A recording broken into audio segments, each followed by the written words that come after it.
Pessoas que tiveram ideias fora da caixa, provavelmente pensavam fora da caixa. Em algum lugar aqui, beirando a loucura, tá o gênio. Digamos que você nasce agora com esses genes extraordinariamente expressos. Você pode ser um esquizofrênico, porque você vai ser tão criativo que você vai associar ideias que não existem. Eu sou um cara que seguiu, que manda o protocolo. Eu fiz ensino médio, ensino fundamental, graduação, mestrado, tô terminando doutorado. Dificilmente eu vou ter uma ideia dessa fora da caixa, porque me ensinaram a pensar dentro de uma caixa.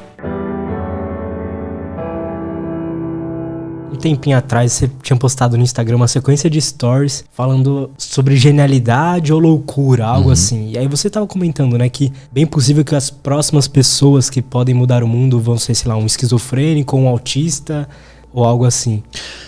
Pensa assim, ó. Qual que é a diferença entre um cara muito gênio, um cara gênio e um louco? Um louco no sentido de psicótico, um cara que meio que descola da realidade, assim. Psicose é isso. A psicose é uma ruptura com a realidade. Então você tá aqui, você tá enxergando pessoas, ou você escuta vozes, você descola na realidade. A gente tem que tentar entender isso como se fosse um espectro. Se você pegar pessoas que tiveram ideias fora da caixa, provavelmente pensavam fora da caixa. Então, tipo assim, eles tinham um cérebro que permitia eles associarem algumas ideias de forma diferente do padrão. Vou dar um exemplo. Digamos que você é um cara, como a grande maioria das pessoas, que foi criado com aquela ideia de que você tem que fazer ensino fundamental, fazer ensino médio, fazer graduação, mestrado, doutorado e arrumar uma vaga no mercado de trabalho. Cara, você tá formatado. O seu timing, a sua percepção de tempo pra frente, ela tá formatada. Assim, você já sabe mais ou menos um caminho que você vai seguir. Eventualmente você pode até ter tido alguma ideia aqui e ali, só que você deixou ela de lado meio que quase automaticamente. Por quê? Porque, isso aqui não faz sentido, eu tenho que fazer doutorado. E às vezes era uma ideia que se você tivesse trabalhado em cima dela, podia culminar num processo sensacional. Não é à toa, Lutz, que você vê os malucos aí que fazem os bagulhos, tipo Steve Jobs, o Elon Musk. Os caras são... O comportamento deles é totalmente meio que disfuncional, sabe? O Steve Jobs era um babaca com a galera, assim. Eu li a biografia dele, o cara era um cuzão. Ele chegava, Lutz, o cara tá trabalhando melhor que você ali. Aí ele chegava pro cara, o Lutz tá trabalhando melhor que você. E gerava uma hiperprodutividade dentro da empresa tóxica, sabe? O Elon Musk revelou recentemente que é um Asperger, né? Ele é autista. O cara é autista. E ele provavelmente hoje é a pessoa mais importante do planeta. Por quê? Porque se ele fala que a Tesla vai comprar o Dogecoin, o bagulho explode. Pensa, um tweet dele derruba o mercado. Você tem noção do poder do maluco desse? Se você pegar muita gente na história da arte, Van Gogh, impressionistas, eles tinham esquizofrenia. Eles conseguiam, até tem mapeamento, eu postei lá no Instagram, tem mapeamento do cara desenhando um gato, por exemplo, nos estágios de evolução da esquizofrenia, ele desenhava o gato, no final ele desenhou uma coisa que quase era impossível identificar um gato. Então, digamos assim, a pessoa consegue fazer um padrão de conexão neuronal e de pensamentos no cérebro dela que uma pessoa, digamos, comum não consegue. Cara, isso pode cortar para os dois lados. Pode levar a pessoa a cometer suicídio. A gente não está endeusando aqui os transtornos, tá? Longe disso. Mas a gente está falando que dependendo de determinada atividade cerebral de uma pessoa, ela pode vir a ter uma puta ideia que ninguém teve. Por exemplo, o cara que previu a crise financeira dos Estados Unidos em 2008, tem até um filme chamado A Grande Aposta. O cara fala muito bem desse filme. Puta filme, cara. Porra, puta filme.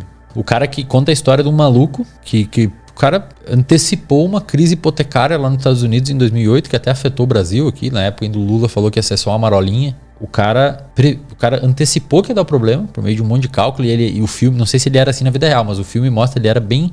Parecia que tinha um déficit de atenção, acho que tinha TDAH, porque ele ficava meio que hiperfocado nos bagulho dele, assim, não prestava muita atenção na galera, ia desarrumado pro trabalho, tá ligado? Igual o Steve Jobs. Steve Jobs ia de pé no chão, fedia, não tomava banho, tá ligado?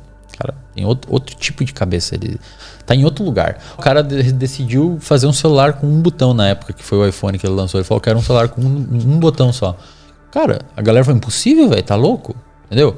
Esse padrão de conectividade no cérebro da galera, dessas pessoas que têm ou transtorno ou traços de transtorno, pode levar a pessoa a desenvolver uma crise ferrada e achar que as pessoas estão perseguindo ela e a pessoa cometer suicídio, ou pode levar a pessoa a ter uma ideia que ninguém teve, que foi o que aconteceu provavelmente com a crise hipotecária de 2008. O Elon Musk, na época, hoje o Elon Musk faz chips para botar no cérebro da galera para fazer porco caminhar. Alguma coisa ele vai chegar, cara. Esses caras têm uma visão que a gente não consegue ter. Por quê? Porque provavelmente o cérebro deles funciona de um jeito não formatado. Insisto, Lutz, a gente não tá romantizando o transtorno psiquiátrico. Essa parada serve pros dois lados. Pro cara ter uma puta ideia ou pro cara ter uma baita ideia, só que pro lado ruim. Uma ideia, por exemplo, que ele é uma pessoa horrível. O cara ter uma puta empresa não garante que ele tem uma saúde mental boa. Não, né? Pelo contrário. Na maioria das vezes é o oposto. O cara tem uma puta empresa e fica mal. Mas a ideia é assim, imagina. A gente tem um grupo de gene específico, por exemplo, envolvido com a criatividade. Digamos que você nasce com esse gene por alguma modificação genética, sei lá, pouco ativo. Ou seja, o gene está muito silenciado, então ele não vai produzir as proteínas, que não vai influenciar na formação do seu cérebro e nas áreas do seu cérebro envolvida com criatividade. Você vai ser um cara pouco criativo. Naturalmente pouco criativo. Existe isso, genes? Existe uma série de genes envolvidos com a criatividade. Digamos que você nasça com esses genes meio expressos, você vai ser um pouco criativo. Digamos que você nasça com esses genes muito expresso, você vai ser muito criativo. Digamos que você nasce agora com esses genes extraordinariamente expressos, você pode ser um esquizofrênico, porque você vai ser tão criativo que você vai associar ideias que não existem, como ter uma pessoa aqui na sala. Total. Sacou? Então o gene é o mesmo. O que diferenciou foi a expressão dele. O quanto ativo ou quanto não ativo. Digamos, existe um volume, o quão alto está esse volume. Se tiver muito alto, você pode desenvolver uma psicose. Tanto é, Lutz, que o fundamento neurobiológico, ou seja, o que acontece no cérebro de uma pessoa que está tendo alucinação, é um aumento de dopamina em excesso. A alucinação é um excesso de dopamina. Caraca. Que é um neurotransmissor envolvido com motivação e também envolvido com perspectiva de futuro. O que vai acontecer ali na frente depois no tempo. Então, digamos que se você tem muita dopamina no seu cérebro, você perde a capacidade de perceber o que vai acontecer. E nessa perda de capacidade de perceber o que vai acontecer, você pode alucinar. Você pode criar uma situação que não está existindo. Tanto é que se você usa, por exemplo, drogas hiperdopaminérgicas como cocaína em excesso, você pode ter uma psicose induzida por droga. Então, se você tem pouca dopamina, você pode ser deprimido. Se você tem média dopamina, você pode ser uma pessoa motivada. Se você tem muita dopamina, você pode ser um esquizofrênico. A dopamina é a mesma, é um volume. Digamos, o volume está muito baixo, está no médio ou está no talo. A gente criou esses nomes, transtorno esquizofrênico, transtorno de ansiedade, transtorno depressivo, autismo e tal, TDAH, bipolaridade. A gente que engavetou isso em características específicas e em diagnósticos específicos. E você pode ter o comportamento humano é um espectro. Você pode estar no espectro muito deprimido, pouco criativo, pouco ansioso. Você pode estar no meio, você pode estar no extremo. Em algum lugar aqui, beirando a loucura, tá o gênio. Ele não alucina. Presta atenção aqui, pessoal. Não sei se vocês estão conseguindo me acompanhar aí. Tá fácil. É um cara que não alucina, que tem um tio de chapéu aqui na sala. Ele não chegou nesse nível. Mas ele, às vezes, tem uma ideia de que vai criar um carro que voa. Tipo, é quase que uma alucinação. Vocês estão entendendo o que eu quero dizer? É quase uma alucinação. Tipo, o cara criou uma ideia que ninguém tinha. Tipo, o cara viu um carro, imaginou um carro voando, não chega a ser uma alucinação, mas ele conseguiu desformatar da cabeça dele. Uma pessoa que vê, por exemplo, eu imaginei um carro voando, e fala, não, isso é impossível, e volta a viver a vida dela. O cara que é um pouquinho mais fora da caixa, não necessariamente disfuncional, ele pode chegar a uma conclusão meio que beirando a loucura ali, mas um pouquinho antes, que se botar em prática pode ser uma sacada genial. Você sacou? Entendi. É muito próxima a barreira, cara. É como se ele tiver talvez num ambiente correto, às vezes, sei lá, por exemplo, os pais são engenheiros. Então, às vezes, ele vai ter um conhecimento a mais do que um outro louco ali. Exato. E, por exemplo, o Steve Jobs, cara. O Steve Jobs, o Elon Musk, pega essa galera aí, cara, famosa. No início, os caras eram taxados de louco. Você vai fazer um celular com um botão só, que clica na tela. Hoje é normal. Já tinha as canetinhas só. Só as canetinhas. E ele imaginou isso, cara. Então, como é que ele fez esse salto em falar assim, vamos botar o dedo na tela? Isso, na época, poderia ser considerado uma loucura. Hoje é uma genialidade. Então a gente tem uma dificuldade de interpretar isso, tá ligado? Mas uma coisa que as pessoas podem achar hoje que é meio loucura, daqui a 10 anos pode ser uma sacada genial. E provavelmente vai vir de um cara desses, de um cara que tá acreditando na loucura dele. Então não é zoeira quando falam que, sabe? É real, cara. O cara, por alguma razão, consegue interpretar a realidade fora de uma caixinha que foi criada pela sociedade. Pega, por exemplo, sei lá, eu sou um cara que seguiu o que manda o protocolo. Eu fiz ensino médio, ensino fundamental, graduação, mestrado, tô terminando doutorado. Dificilmente eu vou ter uma ideia dessa fora da caixa. Porque me ensinaram a pensar dentro de uma caixa. Que é essa caixa da academia. Tem que pensar aqui dentro, cara. Não pode pensar aqui. Aí se eu vou lá e penso, vou fazer um aplicativo que vai ter um capacete e a pessoa vai emitir ondas e tal. Vou falar, pô, esse cara é louco.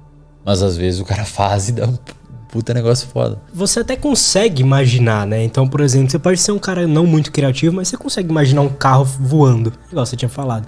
Mas você não consegue imaginar como as possíveis, que disciplinas você tem que misturar pra fazer aquilo funcionar. E às vezes você não consegue também porque você não tá confiante naquilo, né? Não tá confiante que aquilo vai funcionar e você fica desmotivado. Mas já você pega um cara um pouco mais na beira da insanidade, o cara segue naquilo e eventualmente vira um negócio. Foi a Tesla, né? O cara fez carro elétrico. Verdade, mano. O cara mandou nego pra lua. Patrocina a NASA hoje, tá ligado?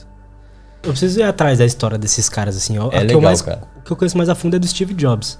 Steve Jobs era um cara maluco, velho. Ele era loucão, ele usava droga pra caralho. Usava LSD, foi pra Índia fazer um retiro budista.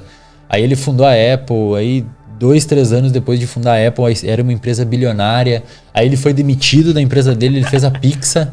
E aí virou uma empresa bilionária. Pois é. E aí ele voltou pra Apple pra salvar a Apple da falência e transformou na empresa mais valiosa do mundo. Pô, um cara desse não tem um negócio diferente, velho? Tem. O que ele encostava virava ouro, velho. E ele era extremamente difícil de lidar. E provavelmente ele era gênio e funcional do jeito que ele era, porque ele era esse cara difícil de lidar. Tanto é que o cara era um cuzão. A namorada dele engravidou e tal, ele não tava nem aí. Falou, não, não quero que isso atrapalhe meus planos. Não tinha amigo, ninguém aguentava a arrogância dele. Extremamente arrogante.